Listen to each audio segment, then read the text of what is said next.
Com alertas circulando sobre uma possível guerra com a Rússia em questão de anos, os membros europeus da OTAN já começaram a preparar o terreno para as defesas, caso as tropas russas pisem em solo da aliança pela primeira vez na história. Segundo a inteligência da Alemanha, a Rússia está se preparando para uma guerra com o Ocidente, mas não é provável que seja um ataque em larga escala ao território da OTAN. Moscou poderia optar por uma incursão limitada ou aumentar suas táticas de guerra híbrida para sondar a condenação da aliança ao longo dos meses. Com isso, a OTAN está tentando se preparar para ambos cenários. Uma guerra total e técnicas menos óbvias projetadas para minar a estabilidade nos países membros da aliança. Segundo o tenente-general Jürgen von Sandrart, ex-chefe do Corpo Multinacional Nordeste da OTAN, há várias opções para a Rússia testar a coesão da aliança, incluindo apropriações limitadas de terras. A urgência agora é óbvia para altos oficiais militares e políticos.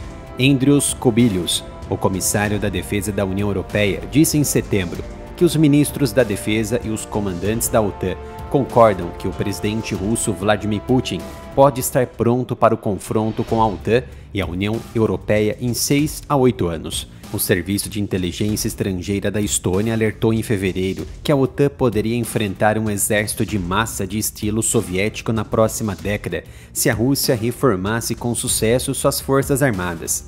O exército seria tecnologicamente inferior às forças da OTAN em outras áreas, além da guerra eletrônica e ataques de longo alcance, mas o seu potencial militar seria significativo. Segundo a Lituânia, se a Europa levar essas avaliações a sério, então é hora de nos prepararmos adequadamente. E é um tempo curto para isso, e também significa que temos que tomar decisões rápidas e ambiciosas. O principal catalisador foi a invasão em larga escala da Rússia na Ucrânia, levando a Suécia e a Finlândia a abandonar suas políticas de longa data de não alinhamento e se juntar à OTAN, ampliando a fronteira da Rússia com a aliança. Por toda a Europa, a OTAN agora está batalhando para aumentar os gastos com defesa para além dos 2% do PIB solicitados, mas não impostos pela aliança. Muitos países historicamente ficaram muito aquém desse marco nas décadas desde o fim da Guerra Fria, com a própria França e a Alemanha. Mas os tempos estão mudando, as nações europeias se comprometeram a atingir ou exceder a meta e autoridades e especialistas esperam amplamente que a nova administração do presidente eleito Donald Trump intensifique a pressão sobre a Europa para aumentar ainda mais os gastos militares. Os países europeus que serpenteiam ao longo do flanco oriental da OTAN estão muito à frente dos países europeus ocidentais. No entanto, ainda não se sabe quão rápido a Europa será capaz de aumentar os gastos e sustentar as empresas que produzem mais equipamentos. O principal oficial militar da OTAN, o almirante Rob Bauer, disse no final de novembro que, embora os militares possam vencer as batalhas, são as economias que vencem as guerras. Já há sinais visíveis e preparativos por toda a Europa, particularmente marcantes nos países mais próximos das fronteiras da Rússia. O presidente sérvio Aleksandar Vučić disse em julho que a OTAN não estava pronta agora para uma possível guerra com a Rússia, mas que estará pronta no futuro. Segundo Vučić, que possui boas relações com Putin, disse que os europeus já estão se preparando para um conflito com a Federação Russa e estão se preparando muito mais rápido do que algumas pessoas gostariam de ver, em todos os sentidos. A Alemanha começou a elaborar planos sobre como Berlim protegeria edifícios e instalações importantes no caso de um ataque, e como a Alemanha seria um canal para centenas e milhares de soldados que se dirigem mais para o leste da Europa. O primeiro rascunho desse documento estratégico alemão, intitulado Operations Plan Deutschland, tem 1000 páginas.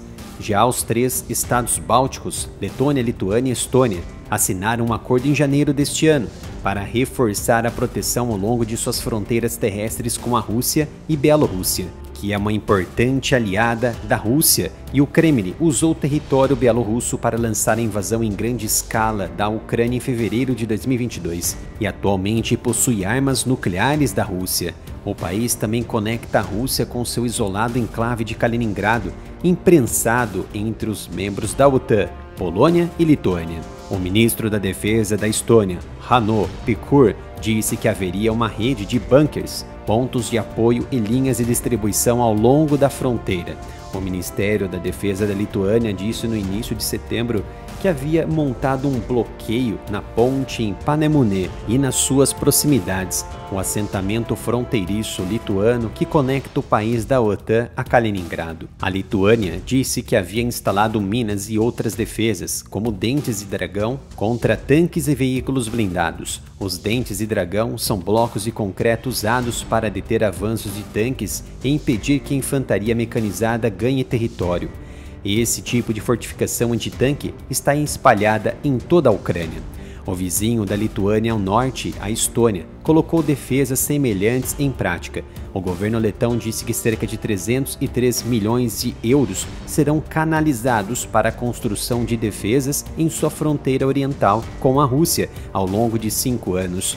Haverá postos avançados para pessoal de apoio, estruturas reforçadas, trincheiras antitanque e depósitos de armazenamento para munição e minas. Mais ao sul, olhando para Kaliningrado e Belarus, a Polônia iniciou a construção do que chamou de Escudo Oriental, que custou mais de 2,5 bilhões de dólares e foi descrito por Varsóvia como a maior operação para fortalecer a fronteira oriental da Polônia, o flanco oriental da OTAN, desde 1945. O primeiro-ministro polonês, Donald Tusk, visitou a fronteira polonesa com Kaliningrado no fim de semana passado para inspecionar fortificações que estão sendo construídas no território de Varsóvia. Os preparativos não são apenas militares, mas também civis. Em meados de novembro, o mais novo membro da OTAN, a Suécia, publicou um folheto que, segundo ele, ajudou os moradores do país a aprender como se preparar e agir em caso de crise ou guerra. O folheto descreve o que significaria um estado de alerta elevado, como cada habitante se empenharia em um esforço de guerra e como soam diferentes alarmes. A Noruega também publicou um folheto sobre como lidar com condições climáticas extremas, pandemias, acidentes, sabotagem e, no pior dos casos, atos de guerra. Em janeiro, os estados bálticos também enfatizaram a necessidade que sentiam de construir defesas aéreas da OTAN no flanco oriental, de acordo com o comunicado do governo letão. O ministro da Defesa da Hungria disse que em novembro que Budapeste instalará um sistema de defesa aérea na região nordeste do país. Sabe-se que a Europa tem uma escassez crônica de defesas aéreas, embora autoridades militares e políticas tenham evitado fornecer detalhes, enquanto a Polônia, os países bálticos, a Finlândia e a Suécia, assim como a Romênia, que faz fronteira direta com a Ucrânia Ocidental, aumentaram significativamente o investimento em defesa. Diante disso, a Europa Ocidental está ficando para trás. O almirante Tony Radakin, chefe das Forças Armadas Britânicas, admitiu em novembro que o Reino Unido estava em uma posição ligeiramente mais fraca do que muitos países mais próximos do solo russo. O Reino Unido se comprometeu a aumentar os gastos com defesa para 2,5% do PIB. A França está no caminho de atingir a meta da OTAN de 2% este ano, assim como a Alemanha. Aos poucos, parece que os países da Europa Ocidental estão tomando algumas medidas significativas em caso de uma grande guerra com a Rússia. Os países da aliança estão buscando melhorar as capacidades integradas de defesa aérea e de mísseis da OTAN, tirando lições e experiência do que a Rússia está fazendo hoje na Ucrânia. Este é o novo canal Analytics, dedicado a assuntos de geopolítica e defesa. Conto com a sua presença, se inscreva e ative as notificações.